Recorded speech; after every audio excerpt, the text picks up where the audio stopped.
In this guide, we'll see how to view sensitive content on X or Twitter on Android.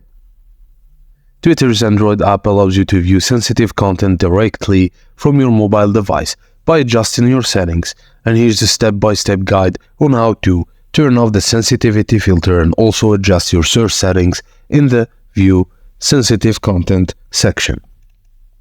Open the Twitter app on your device, and depending on your device, tap on your profile icon in the top left corner or tap the hamburger icon in the top left corner.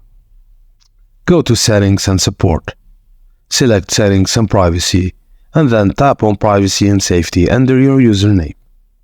Scroll down to the Content You See section and turn on the toggle button for display media that may contain sensitive content. If you also want to view sensitive content in search results, follow these additional steps. Repeat steps 1 to 4 to navigate back to the Privacy and Safety settings.